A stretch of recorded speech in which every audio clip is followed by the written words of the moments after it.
चलिए स्टार्ट करते हैं आज की class. Good morning to one and all. Start करेंगे आज का हम लेक्चर।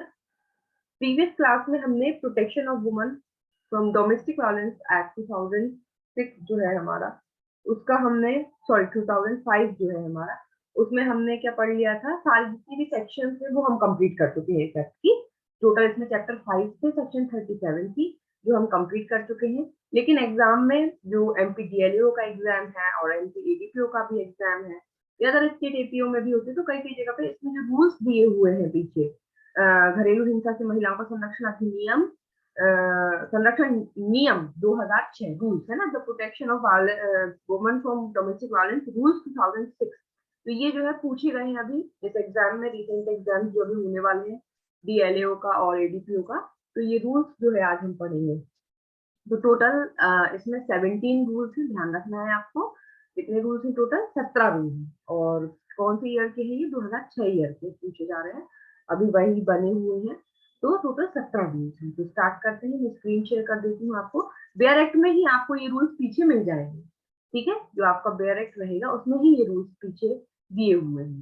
देखिए, आप देख सकते हैं, the protection of domestic violence, protection of women from domestic violence rule 2006, घरेलू हिंसा से महिलाओं का संरक्षण नियम 2006। तो ये तो हमें पता है कि नियम बनाने की शक्ति किसकी है? केंद्रीय सरकार की है। कल ही हमने देखा, कौन से सेक्शन में पढ़ा था हमने? 37 में। जैसा कि हमने कल ही पढ़ा है कि 37 सेक्शन जो 37 है उसकी थ्रू केंद्र सरकार को नियम बनाने की शक्ति। तो इसमें जो ऑब्जेक्ट में या जो ऊपर कुछ लाइन दी उसमें भी यही बताया गया है आपको कि केंद्रीय सरकार घरेलू हिंसा से महिलाओं संरक्षण अधिनियम 2005 की धारा 37 द्वारा प्रदत्त शक्तियों का प्रयोग करते हुए निम्नलिखित नियम बना सकेगी। अर्थात in the exercise of powers conferred by section 37 of the protection of women from domestic violence act 2005, the central government hereby makes the following rules. तो जो आपका क्वेश्चन जो है वो चाहे 37 से मान लीजिए या इन रूल्स से मान लीजिए, दो क्वेश्चन आपके यही तैयार हो जाते हैं। पहला कि नियम बनाने की शक्ति इस एक्ट के तहत किसको है? केंद्रीय सरकार को है, सेंट्रल गवर्नमेंट को है। कौन से सेक्शन के अंतर्गत? सेक्शन 37 के अंतर्गत जो है सेंट्रल गवर्नमेंट को नियम बनाने की शक्ति है। अब देखते हैं कि इसमें क्या क्या क्या नियम बनाए गए हैं आगे। तो सबसे पहले रूल 1, तो जैसे कि एक्ट में सेक्शन 1 होती है, शॉर्ट टाइटल, एक्समेंट और कमेंसमेंट वगैरह बताया जाता है। तो रूल्स में भी शॉर्ट टाइटल और कमेंसमेंट बताया गया है कि ये रूल्स को क्या नाम से जाना जाएगा और ये रूल्स सबसे प्रभावी हुए। तो ये जो रूल्स है इनको कहा गया the protection of women from domestic violence rules 2006, घरेलू हिंसा से महिला संरक्षण नियम 2006।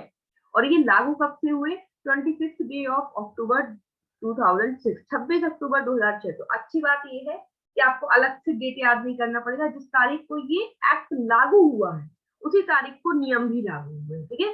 तो एक्ट भी 26 day of November 26 day of October 2006 को लागू हुआ है और नियम भी, ठीक है? तो ये दोनों सेम चीज है। एक्ट, अधिनियम, एक्ट जो है आपका, अधिनियम जो है वो कब से प्रवृत्त हुआ, इनफोर्स कब से हुआ था? वो भी 26 अक्टूबर से हुआ था 2006 ईयर, और नियम भी, ठीक। फिर आगे देखते हैं इसमें क्या बताया गया है। अब बस इसमें दो चीजें बताइए, नाम क्या है और ये कब से लागू हुई, ध्यान रखना है, नियम कब से लागू हुए। सेकंड में है डेफिनेशन क्लॉज। जो रूल सेकंड है उसमें कुछ डेफिनेशंस बताई गई हैं। तो डेफिनेशन में सबसे पहले इन्होंने बताया है कि एक्ट क्या है। तो रूल्स के लिए एक्ट कौन सा माना जाएगा? तो ऑब्वियस सी बात है, जो एक्ट के संबंधित रूल है वही एक्ट है। तो एक्ट है आपका protection of women from domestic violence act 2005, घरेलू हिंसा से महिलाओं का संरक्षण अधिनियम 2005। 2B में कंप्लेंट को डिफाइन किया गया है। तो ये थोड़ा सा बी और सी को हम ध्यान रख लेंगे, क्योंकि आपको एक्ट की डेफिनेशन क्लॉज में कंप्लेंट और काउंसलर की डेफिनेशन नहीं है, तो वो रूल्स में है। तो आपसे पूछ रहे हैं कि कंप्लेंट को इस एक्ट में कहाँ डिफाइन किया गया है? तो 2006 के जो नियम है उसकी सेक्शन रूल, उसकी रूल 2 के सब रूल बी में, है ना? तो ये क्या कहलाया जाएगा? रूल 2 सब रूल बी। तो रूल 2B में कंप्लेंट को जो है बताया गया है। लाइट चली गई थी ना, अब अच्छा लग रहा है। हाँ, तो complaint means any allegation made orally और in writing by any person to the protection officer. शिकायत के संरक्षण अधिकारी को किसी व्यक्ति द्वारा किया गया कोई मौखिक या लिखित अभिकथन अभिप्रेत है। तो कंप्लेंट जो है जो भी व्यक्ति एग्रीव्ड पर्सन है तो वो जब भी प्रोटेक्शन ऑफिसर के समक्ष जाकर के एलिगेशन लगाएगा, चाहे लिखित में चाहे ओरली में, तो वो कंप्लेंट मान जाएगी। संरक्षण अधिकारी से किसी व्यक्ति द्वारा किया गया कोई मौखिक या लिखित अभिकथन अभिप्रेत, कोई भी व्यक्ति कंप्लेंट कोई भी व्यक्ति कर सकता है, ये भी हमें पता है, खुद एग्रीव्ड पर्सन भी कर सकता है, फिर आप कोई और भी पर्सन कर सकता है। कंप्लेंट जो है प्रोटेक्शन ऑफिसर की जाती है, ये हम शिक्षा में पढ़ चुके हैं। तो कंप्लेंट यहाँ पर बताया कि कंप्लेंट एक्चुअली में क्या है, तो ओरली और रिटन एलिगेशन है कंप्लेंट, ठीक है। तो कंप्लेंट क्या है, मौखिक या लिखित अभिकथन है कंप्लेंट। काउंसलर 2C में काउंसलर को डिफाइन किया गया है। तो counsellor means a member of a service provider competent to give counseling under subsection 1 of section 14। तो इन्होंने कहा कि जो हमने सेक्शन 14 पढ़ी थी, सेक्शन 14 की सबसेक्शन 1 में जो सेवा प्रदाता के सदस्य बताए गए हैं वो ही क्या है, सेवा प्रदाता का कोई भी सदस्य अभिप्रेत है, परामर्शदाता, तो वो ही परामर्शदाता होते, क्योंकि हमने पढ़ा था सर्विस प्रोवाइडर जो होते हैं उनका काम क्या होता है, काउंसलिंग वगैरह करने का बीच में। तो काउंसलर या परामर्शदाता कौन है, यहाँ पर सेवा प्रदाता का कोई भी सदस्य जो 14 के अधीन परामर्श देने के लिए सक्षम है। फॉर्म, तो ये दोनों जो क्लॉज हैं, ये 3 क्लॉज DEF, ये इंपॉर्टेंट नहीं, यहाँ से क्वेश्चन तो नहीं बनेगा, एक बार देख लेते हैं। Form means a form appended to these rules. प्रारूप मतलब जो इन नियमों से संलग्न कोई प्रारूप, पीछे आपको प्रारूप मिलेंगे कि अगर आपको एफिडेविट लगाना है तो फॉर्म 3 में लगाना है, एप्लीकेशन लगाना है तो फॉर्म 2 में लगाना है, इस तरीके से वो फॉर्म की बात की जा रही है। Section means a section of the act, धारा मतलब अधिनियम की धारा। फिर एक्ट में कहा है word and expressions used and not defined in these rules but defined in the act shall have the meaning respectively assigned to them in the act। तो जो जितने भी शब्द और पद हैं जो नियमों में परिभाषित नहीं किए गए हैं लेकिन अधिनियम में परिभाषित किए गए हैं, तो नियमों के लिए भी उनका अर्थ वही लगाया जाएगा जो एक्ट में दिए। यानी कि हमने भी सेक्शन 2 जो पढ़ी थी उसमें एग्रीव्ड पर्सन की डेफिनेशन, रिस्पोंडेंट की डेफिनेशन, DIR रिपोर्ट की डेफिनेशन, शेयर्ड हाउस होल्ड की डेफिनेशन, बहुत सारी डेफिनेशन पढ़ी, तो वो सब इनके लिए भी रूल्स में भी वही एप्लीकेबल है, ठीक है ना। तो आपको सिर्फ 2A में बताना है कि एक्ट, 2B में कंप्लीट, 2C में काउंसिल, बस ये 3 डेफिनेशन याद रखना है। आगे नेक्स्ट बढ़ते हैं रूल 3 पे। अब देखिए रूल 3 में बताया गया है qualification and experience of protection officer. तो प्रोटेक्शन ऑफिसर का अपॉइंटमेंट तो हमने एक्ट में पढ़ लिया, कौन सी सेक्शन में पढ़ा, सेक्शन 8। सेक्शन 8 में अपॉइंटमेंट बताया गया है प्रोटेक्शन ऑफिसर का, फिर 9 में उसके ड्यूटीज एंड फंक्शंस बताए गए हैं। अब उसकी क्वालिफिकेशन और एक्सपीरियंस क्या होगा वो रूल में बताया गया। तो रूल 3 बताता है कि प्रोटेक्शन ऑफिसर की क्वालिफिकेशन क्या होगी। तो यहाँ पर लिखा है protection officer appointed by the state government may be of the government और member of non governmental organisation. राज्य सरकार द्वारा नियुक्त किए गए जो संरक्षण अधिकारी है वो सरकारी या गैर सरकारी संगठनों के सदस्य हो सकेंगे। जितने भी गवर्नमेंट ऑर्गेनाइजेशन या नॉन गवर्नमेंट ऑर्गेनाइजेशन है उनके जो है मेंबर्स होते हैं ये protection officers. Preference shall be given to woman, महिलाओं को अधिमान्यता दी जाएगी। मीन्स अगर महिला अधिकारी ज्यादातर प्रोटेक्शन ऑफिसर बनाए जाए तो महिलाएं अगर ज्यादातर हैं, नॉन गवर्नमेंटल या गवर्नमेंट मेंबर अगर महिलाएं तो उनको ज्यादा प्रेफरेंस मिलता है प्रोटेक्शन ऑफिसर के तौर पे। Every person appointed as protection officer under this act shall have at least 3-year experience in social sector। तो ये इनका एक्सपीरियंस बताया कि कम से कम इनको 3 साल का सामाजिक सेक्टर में अनुभव होना चाहिए। जिनको भी संरक्षण अधिकारी के तौर पर नियुक्त करना है धारा 8 के अंतर्गत, उनको कितना एक्सपीरियंस, 3 वर्ष का सामाजिक सेक्टर में अनुभव होना चाहिए, ठीक है। फिर उसके बाद इसमें कहा गया है द टेन्योर। अब प्रोटेक्शन ऑफिसर का टेन्योर बताया गया है, पदावधि कितने समय तक अपने पद पर रहेगा, 3 साल। Tenure of protection officer shall be minimum period of 3 years. तो संरक्षण अधिकारी पदावधि न्यूनतम 3 वर्ष की होती थी। ये क्वेश्चन देखिए यहाँ रूल्स से पूछ सकते हैं ना कि प्रोटेक्शन ऑफिसर की टेन्योर कितनी है, टेन्योर है इसकी न्यूनतम 3 वर्ष। फिर है the state government shell provide necessary office assistance to the protection officer for the efficient discharge of his or her functions under the act and these rules। राज्य सरकार संरक्षण अधिकारी को अधिनियम और इन नियमों के अधीन उसकी कृत्यों का दक्षतापूर्ण निर्वहन करने के लिए आवश्यक कार्यालय सहायता उपलब्ध कराएगी। तो अब अगर स्टेट गवर्नमेंट को लग रहा है कि ऑफिस भी जो सर्विस प्रोवाइडर है उनको अपना काम अच्छे से करने के लिए ऑफिस असिस्टेंट चाहिए, एक ऑफिस हो, कार्यालय हो, वहां पर 4 और लोग जो सहायता करें, तो इस तरीके की असिस्टेंस राज्य सरकार दे सकती है। तो इस रूल से आपको जो क्वेश्चन बनेंगे वो बनेगा, एक तो 2 से बनेगा कि एक्सपीरियंस कितना होना चाहिए और किस टाइप फील्ड में होना चाहिए। 3 साल का एक्सपीरियंस सोशल सेक्टर में, ठीक है। और टेन्योर भी कितना है, 3 साल का होता है। पब्लिक ऑफिस प्रोटेक्शन ऑफिसर का टेन्योर भी कितना है, 3 साल का। ये 2 क्वेश्चन आपको याद रखने, यहाँ से पूछ सकते हैं। नेक्स्ट आगे देखते हैं सब। अब आ गया आपका रूल 4। अब रूल 4 बात कर रहा है इन्फॉर्मेशन टू प्रोटेक्शन ऑफिसर। देखिए कितनी अच्छी बात है, सेक्शन 4 में भी हमने यही हेडिंग पढ़ी और रूल 4 में भी ये। सेक्शन 4 में भी इन्फॉर्मेशन की बात की गई है, इन्फॉर्मेशन टू प्रोटेक्शन ऑफिसर, वहां पे भी संरक्षण अधिकारी को सूचना जारी है सेक्शन 4 में, और रूल 4 भी उसी से रिलेटेड है। तो आप चाहें तो सेक्शन 4 के पास प्लस लगा के लिख लीजिए, रूल 4 रिलेटेड किससे है, ये रूल 4 से है ना। सेक्शंस को कोरिलेट करते जाइए रूल से। जैसे अभी हमने जो रूल 3 पढ़ा उसको आप कोरिलेट कर सकते हो किससे, अपॉइंटमेंट की, कि यहाँ क्वालिफिकेशन बताई है और अपॉइंटमेंट कहाँ बताया गया है, सेक्शन 8 में। तो आप यहाँ पे सेक्शन 8 एंड 9 मेंशन कर लीजिए। सेक्शन 8 में अपॉइंटमेंट बताया है, सेक्शन 9 में फंक्शंस एंड ड्यूटीज बताई है, और अब यहाँ रूल 3 में क्या बता दिया, प्रोटेक्शन ऑफिसर की क्वालिफिकेशन एंड एक्सपीरियंस, ठीक है। तो 4 में रूल 4 सेक्शन 4, ठीक है।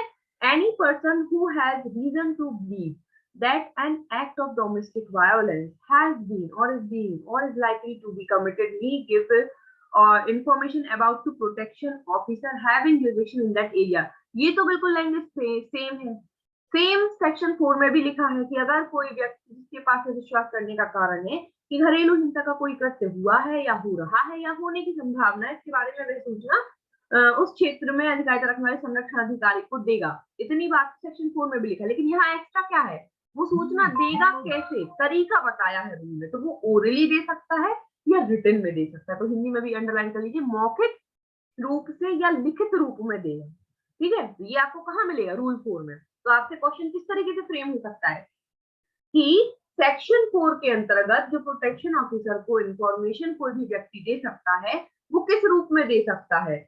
ऑप्शन आ जाएंगे, ओरली, रिटन, आइदर ओरली और रिटन, ओरली और इन रिटन। तो आप क्या टिक करके आओगे, ओरली और इन रिटन, ठीक है ना। इस तरीके से ऑप्शन आता है। या पूछ सकते हैं कि सेक्शन 4 में बताया गया है कि कोई भी पर्सन जिसके साथ डोमेस्टिक वायलेंस एक्ट के तहत कोई वायलेंस होता है, तो वो व्यक्ति प्रोटेक्शन ऑफिसर को इंफॉर्मेशन देगा ओरली या रिटन। ये कौन से रूल में बताया है, तो रूल 4 में बताया है ये तरीका।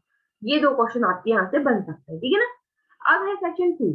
in case the information is given to the protection officer under sub rule 1 orally, he or she shall cause it to be reduced to in writing and shall ensure, एक second,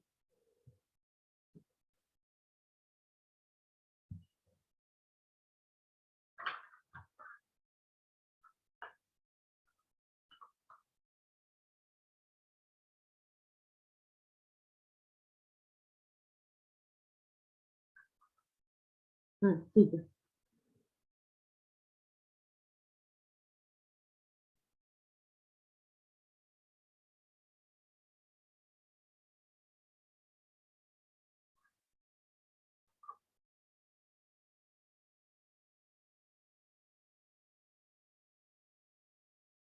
अब यहाँ पर बताया गया है सब रूल 2 में कि in case the information is given to the protection officer under sub rule 1 orally, he or she shall cause it to be reduced in writing। अब यहाँ पे orally इंफॉर्मेशन दी गई है, तो जो भी प्रोटेक्शन ऑफिसर है, चाहे मेल हो या फीमेल हो, वो क्या करेंगे, उसको लिखित तौर पे उसको कन्वर्ट करेंगे। And shall ensure that the same is signed by the person giving such information. और जो लिखित में कन्वर्ट की है इंफॉर्मेशन को, उस पे जिस व्यक्ति ने इंफॉर्मेशन दी उसके हस्ताक्षर करवा लिए जाएंगे by the person giving such information. And in case the informant is not in a position to furnish written information। लेकिन अब जो इन्फॉर्मेंट है, जो सूचना देने वाला व्यक्ति है, वो इस पोजीशन में नहीं है कि रिटन इन्फॉर्मेशन दे पाए, असमर्थ है, रिटन मतलब लिख नहीं सकता, पढ़ नहीं सकता, या तो इलिटरेट है या फिजिकली डिसेबल्ड है, नहीं लिख सकता। तो protection officer shell satisfy and keep a record of the identity of the person giving such information. तो प्रोटेक्शन ऑफिसर अपने आप को सेटिस्फाई करते हुए जो जानकारी देने वाला व्यक्ति है उसकी पहचान का अभिलेख करेगा कि ठीक है, आप इंफॉर्मेशन लिख के खुद नहीं दे सकते, हम लिख लेते हैं, और आपकी जो इंफॉर्मेशन है मीन्स जो जानकारी देने वाला व्यक्ति उसकी आइडेंटिटी को क्या कर लेंगे, मेंशन कर लेंगे कि भाई ये पर्सन जो है इन्होंने इंफॉर्मेशन दी है। ठीक है, आगे है protection officer shall give a copy of the information recorded by him immediately to the informant free of cost. सूचना देने वाले व्यक्ति को तुरंत जो भी संरक्षण अधिकारी द्वारा अभिलिखित की गई सूचना है उस सूचना की एक कॉपी फ्री ऑफ कॉस्ट दे दी जाएगी। ठीक है, तो बिना खर्चे के तुरंत उसको जो है सूचना की एक प्रति दे दी जाएगी। ठीक, तो यहाँ से अगर आपको क्वेश्चन पूछेंगे तो यही पूछेंगे कि जो इन्फॉर्मेशन दी जाती है प्रोटेक्शन ऑफिसर को वो कैसे दी जा सकती है, या तो ओरली दी जा सकती है और रिटन दी जा सकती है। कहाँ बताया है, रूल 4 में बताया है। ठीक, नेक्स्ट देखेंगे रूल 5। रूल 5 बात करती है डोमेस्टिक इंसिडेंट रिपोर्ट की। सेक्शन में कहीं पे भी हमें डोमेस्टिक इंसिडेंट रिपोर्ट सिर्फ डेफिनेशन पढ़ने मिली है। 2E में हमने डेफिनेशन देखी थी कि डोमेस्टिक इंसिडेंट रिपोर्ट होती क्या है। बाकी जगह सिर्फ नाम आया है कि डोमेस्टिक इंसिडेंट रिपोर्ट जो है किसको की जा सकती है, कैसे की जा सकती है, किसको की जा सकती है। तो ठीक है, अब यहाँ पे देखिए रूल्स में क्या बताया गया है, उसका फॉर्म वगैरह बताया गया है कि तरीका क्या होगा, प्रारूप क्या होगा। तो देखिए, upon receipt of a complaint of domestic violence, the protection officer shall prepare a domestic incident report। तो ये चीज तो हम सेक्शन में भी पढ़ चुके हैं ड्यूटीज में कि प्रोटेक्शन ऑफिसर की ड्यूटी क्या होती है। तो प्रोटेक्शन ऑफिसर की ड्यूटी होती है कि जब भी DIR रिपोर्ट की कंप्लेंट उसके पास आएगी तो वो क्या करेगा, उसको प्रोटेक्शन ऑफिसर जो है वो बनाएगा। जब भी कोई कंप्लेंट आएगी डोमेस्टिक वायलेंस की तो प्रोटेक्शन ऑफिसर उसकी रिपोर्ट तैयार करेगा जिसको बोलते हैं DIR या डोमेस्टिक इंसिडेंट रिपोर्ट। तो ये जो रिपोर्ट है वो किस प्रारूप में होगी, तो फॉर्म A, फॉर्म 1। तो ये प्रारूप हमें याद रखना है, अगर एग्जाम में पूछे तो ये पूछ सकते हैं कि डोमेस्टिक इंसिडेंट रिपोर्ट कौन से फॉर्म में होता है, फॉर्म 1। ठीक है, तो यहाँ पे भी सिर्फ हमें 3 फॉर्म अभी आएंगे आगे के करके देखते जाएंगे। तो फॉर्म 1 में होता है DIR रिपोर्ट, ध्यान रखना। ठीक है, संरक्षण अधिकारी घरेलू हिंसा की शिकायत मिलने पर प्रारूप 1 में घरेलू हिंसा की रिपोर्ट तैयार करेगा। तो घरेलू हिंसा की रिपोर्ट का फॉर्म क्या है, फॉर्म 1 है, और उसे मजिस्ट्रेट को देगा। फिर उसकी प्रतियां स्थानीय अधिकारिता की सीमाओं के भीतर जहां ऐसी घरेलू हिंसा हुई है या होना अभी कथित है उसके पुलिस थाने के भागशाला अधिकारी को देगा और उस क्षेत्र में सेवा प्रदाताओं को भेजेगा। तो ये तो हमने सेक्शन में भी पढ़ा था, है ना, कि जब कभी भी DIR रिपोर्ट की कंप्लेंट लिखेगा प्रोटेक्शन ऑफिसर तो उसकी कॉपी पुलिस अधिकारी को देगा, वहां पे जो सर्विस प्रोवाइडर है उनको देगा। ठीक है, फॉर्म 1 बस अपन को याद रखना है में कि जो DIR रिपोर्ट है वो फॉर्म 1 में होती है। ठीक है, अब है upon request of any aggrieved person a service provider may record a domestic incident report। तो ये भी हम सेक्शन में पढ़ चुके हैं, जो हमने सेक्शन 10 पढ़ी सर्विस प्रोवाइडर, फिर उसकी ड्यूटीज पढ़ी। सर्विस प्रोवाइडर भी जो है वो भी DIR रिपोर्ट कर सकता है, लेकिन अंतर क्या है दोनों में, देखिए ये चीज याद रखना। जो प्रोटेक्शन ऑफिसर होता है, प्रोटेक्शन ऑफिसर जो DIR रिपोर्ट प्रिपेयर करता है वो कंप्लेंट पे करता है, संरक्षण अधिकारी के पास हमेशा शिकायत पहुंचती और ये अनुरोध पे करता है। तो ये अंतर ध्यान रखना, यहाँ रिक्वेस्ट कर लेना। सर्विस प्रोवाइडर जो एग्रीव्ड पार्टी है उसकी रिक्वेस्ट पे DIR रिपोर्ट फाइल करता है और प्रोटेक्शन ऑफिसर के पास शिकायत जाती है, कंप्लेंट जाती है। तो ऐसे क्वेश्चन भी आपसे पूछे जा सकते हैं ना, ये जो DIR रिपोर्ट है वो प्रोटेक्शन ऑफिसर के पास, अगर प्रोटेक्शन ऑफिसर को प्रिपेयर करनी है तो कैसे करेगा, कंप्लेंट पर या रिक्वेस्ट पर, दोनों या दोनों नहीं। तो प्रोटेक्शन ऑफिसर जो DIR रिपोर्ट प्रिपेयर करता है वो कंप्लेंट पर, शिकायत मिलने पर करता है, और जो सेवा प्रदाता है, सर्विस प्रोवाइडर है, वो व्यथित व्यक्ति के अनुरोध पर करता है ना, किसी व्यथित व्यक्ति के अनुरोध पर कोई सेवा प्रदाता। प्रारूप एक ही रहेगा, प्रारूप तो सेम ही रहता है, जैसे एक फॉर्मेट होता है ना, प्रारूप का मतलब है, फॉर्म का मतलब हर चीज का एक फॉर्म होता है। हम बैंक में जाएंगे, हमें पैसे जमा करना है तो उसका एक विड्रॉल फॉर्म अलग, मतलब डिपॉजिट फॉर्म अलग फिक्स रहता है, बिल्कुल एक जैसा फॉर्मेट रहेगा। निकालना है तो विड्रॉल फॉर्म से। तो इसी प्रकार से यहाँ पे भी हर चीज का फॉर्म है। तो DIR रिपोर्ट चाहे सेवा प्रदाता बनाए, चाहे ये तो पब्लिक प्रोटेक्शन ऑफिसर बनाए, फॉर्म तो एक ही रहेगा, तो फॉर्म 1। ठीक है, DIR के लिए फॉर्म 1, बस अंतर क्या है कि प्रोटेक्शन ऑफिसर कंप्लेंट पे फाइल करता है और ये व्यक्ति के अनुरोध पर करता है, और बाकी सारी चीजें सेम है। यहाँ पे भी मजिस्ट्रेट को प्रति भेजेगा, लेकिन अब यहाँ पे मजिस्ट्रेट को प्रति भेजने के साथ साथ किसको भेजेगा, प्रोटेक्शन ऑफिसर को। ठीक है, तो सर्विस प्रोवाइडर कॉपी किसको, मजिस्ट्रेट को और सेवा प्रदाता को कॉपी भेजेंगे। तो ये तो हम सेक्शन में भी देख चुके हैं। ठीक है, अब देख लेते हैं next rule 6, application to magistrate. कौन सी सेक्शन रिलेटेड है इससे, सेक्शन कौन सी, सेम सेक्शन भी पढ़ी हमने, एप्लीकेशन टू मजिस्ट्रेट सेक्शन 12। ठीक है, तो सेक्शन 12 में बताई गई है एप्लीकेशन टू मजिस्ट्रेट, और यहाँ रूल 6 में। तो आपको क्या है, तो यहाँ पे लिख लीजिए सेक्शन 12। देखिए, every application of the aggrieved person under section 12 shall be informed to or as nearly as possible hereto। तो रूल्स में क्या बताया गया है कि जो सेक्शन 12 के अंतर्गत एप्लीकेशन है ना, वो फॉर्म 2 में सबमिट की जाएगी। ध्यान रखना, एप्लीकेशन का फॉर्म क्या होता है, प्रारूप 2। जैसे व्यक्ति का प्रत्येक आवेदन जो धारा 12 के अधीन होना है वो प्रारूप 2 में होगा, प्रारूप 2 में या उसके यथासंभव निकटतम रूप में होगा। मतलब जो प्रारूप 2 बताया है उसमें करना है, या प्रारूप 2 से मिलता जुलता कोई आप अगर प्रारूप 2 नहीं मिल पा रहा है, ऑफिस में है नहीं, तो जैसा प्रारूप 2 होता है वैसा एक उसी रूप का एक सिमिलर सा एक आप बना लीजिए और फिर उसमें दे दीजिए, ऐसा। ठीक है ना। एन एग्रीव्ड पर्सन में seek the assistance of the protection officer in preparing her application under sub rule 1 and forward the same to the concerned magistrate। अब भाई व्यथित व्यक्ति है, पढ़ा लिखा नहीं है, नहीं समझ में आ रहा है उसको कैसे करना है, तो व्यथित व्यक्ति को जो प्रोटेक्शन ऑफिसर को एप्लीकेशन देनी है, वो एप्लीकेशन बनाने में प्रोटेक्शन ऑफिसर उसकी सहायता कर देगा, है ना। तो व्यथित व्यक्ति नियम 1 के अधीन, धारा 1 के अधीन अपने आवेदन, ये उपधारा गलत लिखा है, यहाँ उपनियम होगा, उपनियम 1 के अधीन अपने आवेदन पत्र को तैयार करने में संरक्षण अधिकारी की सहायता ले सकेगी और उसे संबद्ध मजिस्ट्रेट को भेजेगी।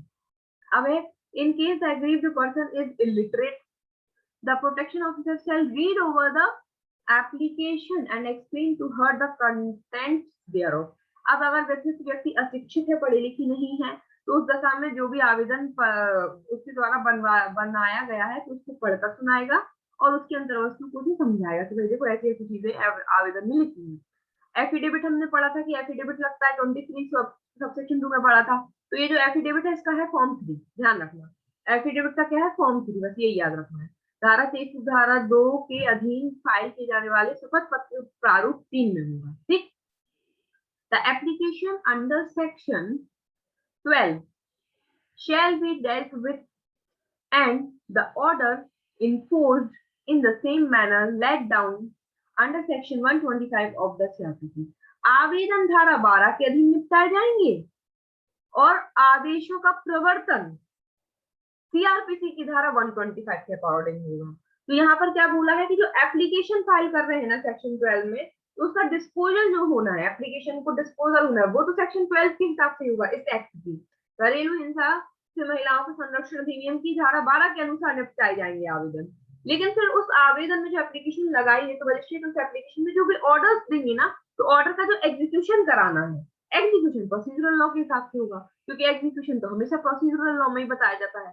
तो जितने भी ऑर्डर्स हैं वो उनका एग्जीक्यूशन सेक्शन 125 के अधीन होगा। मेंटेनेंस 125 सीआरपीसी में क्या पढ़ते हैं, मेंटेनेंस ऑर्डर, है ना, तो उसका एग्जीक्यूशन 125 के अधीन होगा। क्लियर है, ये चीज इसमें बताई गई है। अब है नेक्स्ट, देखते हैं नेक्स्ट रूल है रूल 7। रूल 7 छोटा सा है, affidavit for obtaining x party order two of magistrate. Magistrate का एक पक्षीय आदेश को प्राप्त करने के लिए शपथ पत्र, तो वही सेक्शन 23 में पढ़ा है हमने, इंटरिम ऑर्डर और, है ना, इंटरिम ऑर्डर और एक्स पार्टी ऑर्डर सेक्शन 23 में है। तो हमने पढ़ा था वहां पर सेक्शन 23(2) में कि जब कभी भी एक पक्षीय आदेश जो है प्राप्त करना होता है तो एग्रीव्ड पर्सन को एफिडेविट लगाना पड़ता है। तो वो जो एफिडेविट है ना, वो कौन से प्रारूप में होगा, शपथ पत्र प्रारूप 3 में होगा। बस यही है, अगर रूल से पूछेंगे तो यही क्वेश्चन बनेगा कि जो 23(2) के अंतर्गत एफिडेविट लगाया जाता है वो रूल 3 के अंतर्गत लगाया। वैसे ये क्वेश्चन आते नहीं, बट फिर भी अगर क्या है स्पेसिफिकली रूल्स उन्होंने लिख के दिया है ना कि रूल्स भी, इसलिए हम देख रहे हैं, है ना। तो ध्यान रखना, अभी तक हमने 3 रूल पढ़ लिए, सॉरी अभी तक हमने 3 फॉर्म देख लिए। फर्स्ट फॉर्म देख लिया डीआईआर रिपोर्ट। डीआईआर रिपोर्ट प्रारूप 1 में होती है, एप्लीकेशन प्रारूप 2 में लगता है और एफिडेविट प्रारूप 3 में होता है। ठीक, बस इस तरह है। तो ये हो गए हमारे 7 रूल्स। बाकी के रूल्स हम कल कंटिन्यू करेंगे 8 से। ठीक है, थोड़ा सा रूल 8 में बहुत सारे पॉइंट्स हैं, उनको एक बार आपको पहले से रीड करके रखना ताकि मैं बताऊं तो फटाफट फटाफट पॉइंट्स आपको बता दूं। तो रूल 8 है जैसे आपका, तो रूल 8 को थोड़ा सा पढ़ के रखिएगा। रूल 10, 11,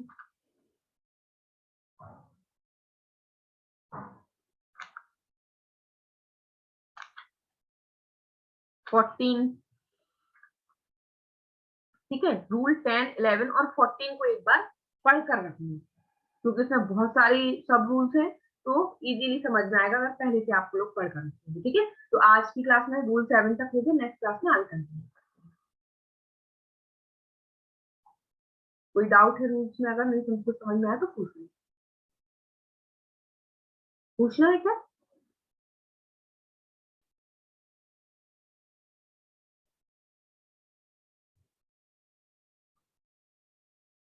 ओके, चलिए कल मिलते हैं।